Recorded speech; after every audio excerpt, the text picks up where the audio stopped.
Yes, habari za michezo ni nyingi mno, naamini mtazamaji na mfuatiliaji wa Peak Media TZ, naamini unatamani sana kufahamu mengi, lakini subscribe kwanza hapo, share lakini rafiki yako apate kufahamu mengi ya kimichezo. Moja ya vitu ambavyo kwa sasa vinazungumzwa ni pamoja na kikao ambacho kimeitishwa na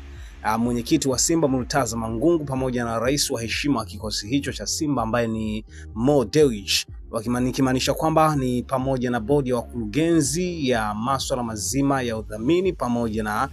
bodi ya klabu pia ambayo iko chini ya Murtaza Mangungu. Wamekutana na kuzungumza mengi sana. Moja ya mikakati mikubwa ambayo imezungumzwa ni pamoja na namna gani ambavyo Simba inatakiwa kwenda katika awamu nyingine inayofuata, hasa baada ya hii break ambayo kwa sasa ipo ya michuano ya kimataifa ama michuano ya kimataifa ama michuano ya timu za taifa, hasa mashindano ya kimataifa finali ya AFCON ambayo itachapwa pale nchini Morocco. Kwa hiyo yamekuwepo mambo mengi sana kuzungumza, lakini miongoni mwa vitu ambavyo vimezungumza ni pamoja na nani mbadala wa kocha ambaye ametoka katika kikosi hicho, namzungumzia Dimitar Pantev.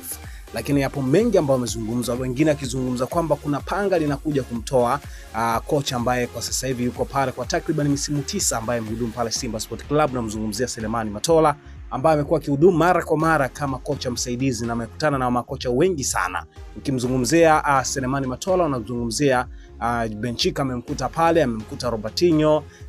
lakini watu wakina David Fadul wamemkuta pale Matola anafanya kazi na wakashirikiana, lakini akina Juma Mgunda wamekuja pale,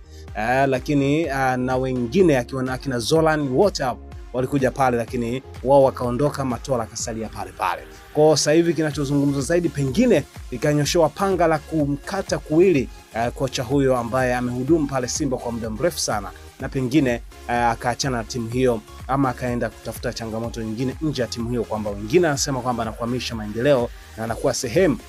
ya kuwachagiza wachezaji wasifanye vizuri, na hazungumzi chochote anapokuwa anakuwa na kocha mwingine. Yapo mengi sana amezungumzwa, lakini tunapomzungumzia Juma Mgunda ambaye amepita pale, ni moja wa watu ambao wameshirikiana naye na alikuwa Simba tishio na watu wengine. Lakini Selemani Matola pia na kukumbusha wewe ambaye pengine ulikuwa ufahamu, amecheza hapo hapo Simba Sport Club katika enzi ya uchezaji wake. Kwa yapo mengi, lakini cha mwisho na cha msingi ni kwamba Simba amekaa hicho kikao kujua hatima yao hasa kwenye msimu ujao, hasa kwenye round inayofuata, kujua ni kipi ambacho kitafanyika. Mimi